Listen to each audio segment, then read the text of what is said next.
Today marks 80 years since Japan attacked Pearl Harbor, leading the U.S. to enter World War II.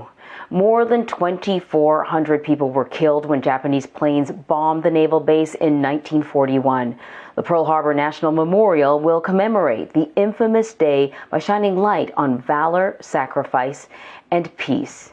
President Biden and the First Lady visited the World War II Memorial in Washington earlier today, and this morning to honor the lives lost. John Dickerson reports as survivors pay homage to the victims of the attack. The sailors did the best that they could. One man rushed to his station in his pajamas. They shot me up, but they didn't shoot me down. Others smashed open the ready boxes to free ammunition, and everywhere sailors craned their necks looking for the source of the seemingly unending stream of planes, bombs, and machine gun fire. When the attack started, Mickey Ganich scaled 60 feet to the crow's nest of the USS Pennsylvania to spot incoming planes. That's where I was, right up in the battle station, the crow's nest, about 70 feet up in the air. One of the bombs carved through the Arizona, hitting the gunpowder magazine stored below. In the explosion, the hull of the 31,000-ton vessel rose out of the water, splitting and sinking to the bottom, where more than 900 sailors are permanently buried. Oil from the ship is still leaking, giving the water at the memorial a technicolor sheen. Those who have served on the Arizona and survived the attack can have their ashes interred there. 44 have done so. In all, 21 ships were either sunk or gravely damaged, some listing so badly that they sat sideways in the water. I went topside. By the time I get topside, the ship was almost ready to capsize. More than 2,400 United States military and civilians were killed. From the mountains to the prairie. Around 30 survivors will return today, many of them in their hundreds, recalling the faces of mates who live in their memory as 19 forever. I survived, so I can tell about it. A lot of people cannot.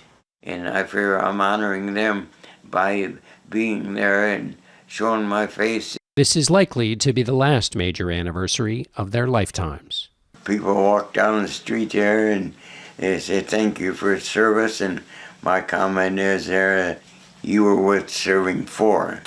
According to the Department of Veterans Affairs, of the 16 million who served in World War II, roughly 240,000 are still living. John Dickerson, CBS News, Pearl Harbor.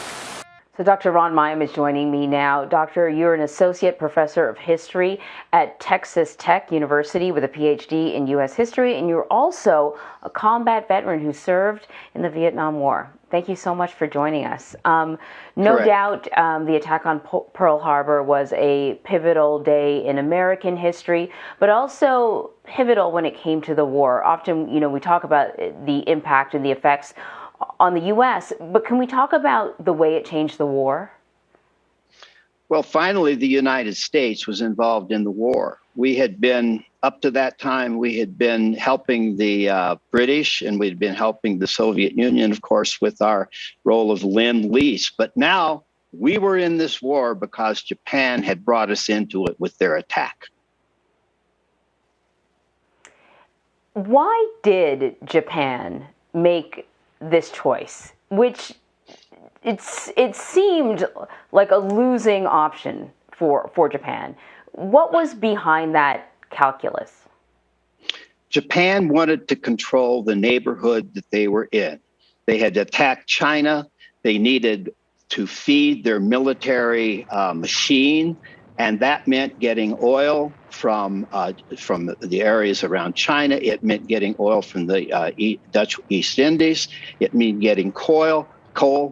All of that had to be done, and the way to do that was to keep the United States Navy out of the area where they lived. So they attacked to destroy the United States Navy, or at least give them time to keep the Navy from coming in and eventually suing for peace.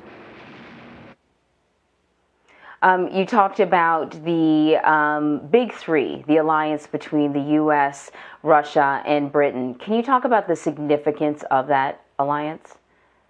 Well, the alliance was that the United States thought that the war was going to be mostly in Europe. That was where Winston Churchill and England had tried to get the United States to help. And we did that with our Lend-Lease program. We helped them with their naval ships, that sort of thing. But now, with the United States involved in two theaters, we would be involved in the Pacific theater, we would be involved in the European theater. That was huge for the purposes of the Soviet Union and Britain. Mm-hmm. And then, meantime, back here at home, 100,000 Japanese Americans were forced to leave their homes. They were interned in camps. I want to talk about the impact of that decision and whether or not it sort of reverberated beyond the end of World War II. Yes, absolutely. What we believe is they called them internment camps, but quite frankly, they were concentration camps. American people were very nervous about Japanese Americans. These were American citizens mostly.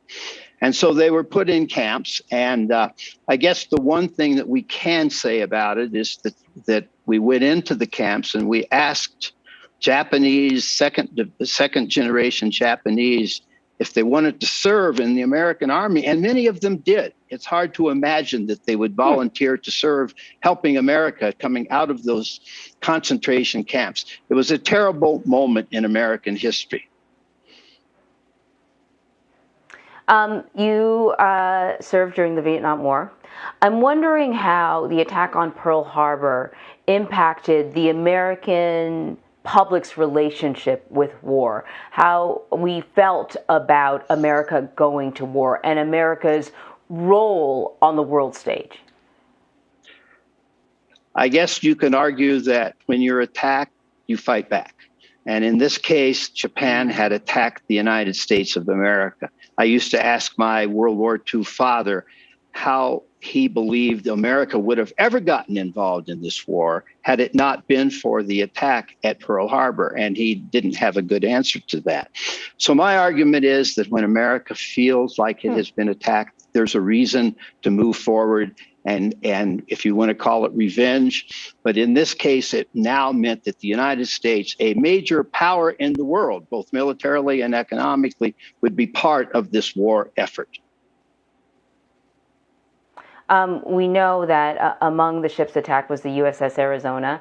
We just played a package with John Dickerson, and he said that the USS Arizona is still leaking oil. I find that remarkable. Do we know why the oil hasn't been removed? Some argue that it's the tears of the men coming to the surface. I think there's leaking about a half a gallon a day, and I've seen projections that say that the oil could leak for another 500 years. Some environmentalists have made an issue about that, but the truth of the matter is the National Park Service believes that it is environmentally under control, and that as you go to that Arizona, which I have been to several times, it makes you feel like you are seeing history in action, we might say. I can totally imagine that. And, you know, buildings sort of fall down, landscapes change, but here you have something that continues to sort of mark the environment. And in a way, it's sort of moving, even though, you know, we know what it is. Dr. Ron Milam, thank you very much. Thank you.